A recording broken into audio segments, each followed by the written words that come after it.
বান্দা যা পারে না পায় কে? রিজিকের মালিক কে? অসুস্থতার মালিক কে? সুস্থতার মালিক কে? तमाम কায়নাতের মালিক একমাত্র কেবলমাত্র আল্লাহ পাক রব্বুল আলামিন। কথা ঠিক কিনা জোরে বলেন। জিবরাইল আমিন কয়, ইয়া রাসূলুল্লাহ, ইয়া হাবিবাল্লাহ, আপনার আবু যর গিফারিকে দুনিয়ার মানুষ কত চিনে, এর চেয়ে কোটি কোটি গুণ বেশি আকাশের ফেরেশতারা চিনে। বিশ্বনবী দেখে বলেন, বিমাযা নালা হাযিহিল ফাদিলা। জিবরাইল আমিন আবার আবু যর গিফারিকে দুনিয়ার মানুষের চেয়ে আকাশের ফেরেশতারা কোটি কোটি গুণ বেশি চেনার কারণ কি? জিবরাইল আমিন দেখে বলে, ইয়া রাসূলুল্লাহ, ইয়া হাবিবাল্লাহ, ওগো আল্লাহর বন্ধু, ওগো আল্লাহর হাবিব, আপনার আবু যর গিফারি যখনই সময় পায় বেশা বেশি করে সূরাতুল ইখলাস পাঠ করে তার কারণে। সম্মানিত হাজিরিন, তাহলে এই সূরার উপরে আমল করার দরকার আছে নি? কে কে করবেন একটু হাত উঠান। নারে তাকবীর, নারে তাকবীর। আয় আল্লাহ সকলকে সূরাতুল ইখলাসের উপরে আমল করার তৌফিক দান করুন, জোরে বলুন না আমিন। 3 নাম্বার ফজিলত, বড় ইম্পর্টেন্ট ফজিলত। নবী করিম সাল্লাল্লাহু আলাইহি ওয়াসাল্লাম বলেন, যে ব্যক্তি সূরাতুল ইখলাসকে মহব্বত করবে, ভালোবাসবে, ভালোবেসে বেশি বেশি তিলাওয়াত করবে, সূরাতুল ইখলাসের সাথে সম্পর্ক কায়েম করবে, ওই ব্যক্তিটা মরবে তো সাথে সাথে জান্নাতের মালিক হয়ে যাবে।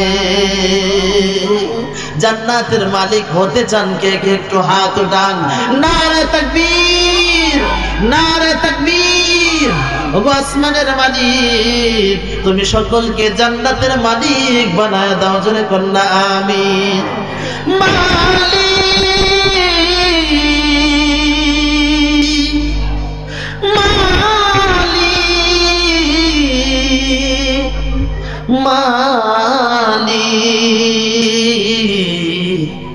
একটি ঘর বানিয়ে দিও,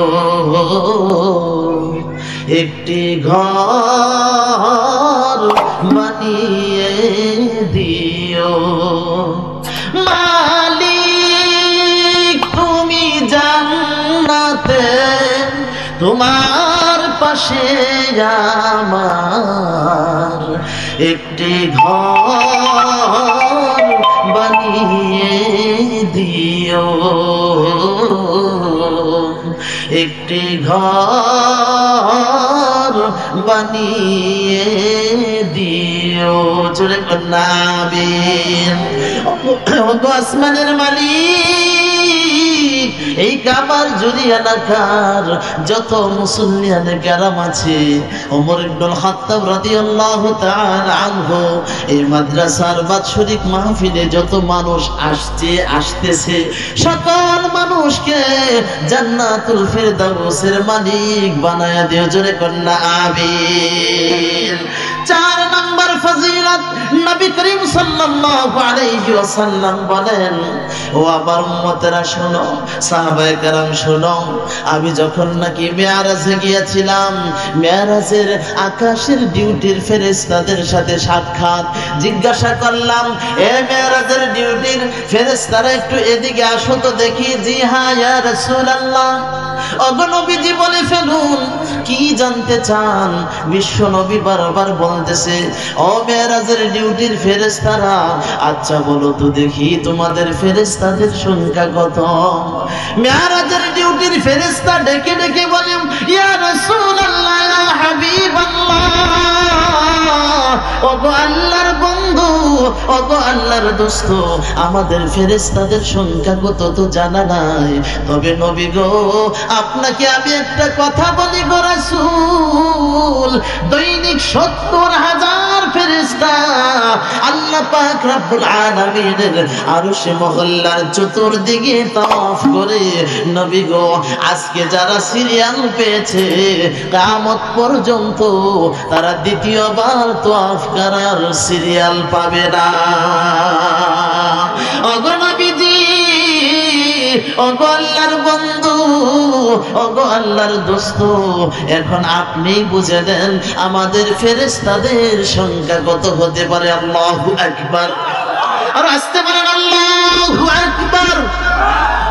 নবী করিম সাল্লাল্লাহু আলাইহি ওয়াসাল্লাম ডেকে ডেকে বলেন, ও আমার উম্মতেরা শোনো, তোমাদের ভিতরে যেই ব্যক্তি সূরাতুল ইখলাস একবার পাঠ করবে, কয়বার? একবার পাঠ করবে। আমি নবীজি বলে গেলাম শোনো,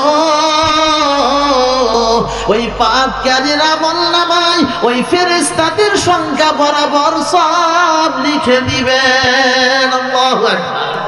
এ বন্ধু, ভালো করে বোঝো, ভালো করে বোঝো। তাহলে এই ওয়াজের ময়দানে আমরা প্রতিদিন আসি কিনা জোরে বলেন? আজকে এই মাঠে, আগামীকালকে আরেক মাঠে হযরত উলামায়ে কেরাম বয়ান করেন, কিন্তু আমরা এক কানে শুনি অন্য কানে বের করে দেই। কথা ঠিক কিনা জোরে বলেন? একটু জোরে বলেন। আমার বন্ধুগণ, মুফাসসিরিনে কেরাম যেহেতু এটা তাফসীরুল কোরআন মাহফিল, মুফাসসিরিনে কেরাম যা আলোচনা করবেন কোরআন এবং হাদিস থেকে করবেন।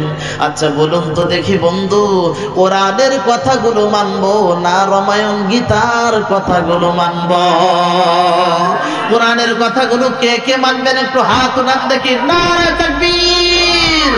আমার বন্ধুগণ, ভালো করে বুঝেন, ভালো করে বুঝেন, কোরআনের মজমাগুলো বড় গুরুত্বপূর্ণ। এই যে মানুষ সকলেই দাঁড়িয়ে আছেন, জায়গা পাচ্ছেন না, বন্ধু ভালো করে বুঝেন, ভালো করে বুঝেন। নবী করিম সাল্লাল্লাহু আলাইহি ওয়াসাল্লাম এই ধরনের মজমাকে জান্নাতের বাগিচা বলে ঘোষণা করেছেন। চিল্লায়ে বলেন না সুবহানাল্লাহ। সম্মানিত হাজিরিন, ৫ নম্বর ফজিলত, একবারেই সময় সংক্ষিপ্ত। ৫ নম্বর ফজিলত বড় ইম্পর্টেন্ট ফজিলত। যুবক, এই ফজিলতটি তোমার দরকার। ও যুবতী বোন, তোমার দরকার।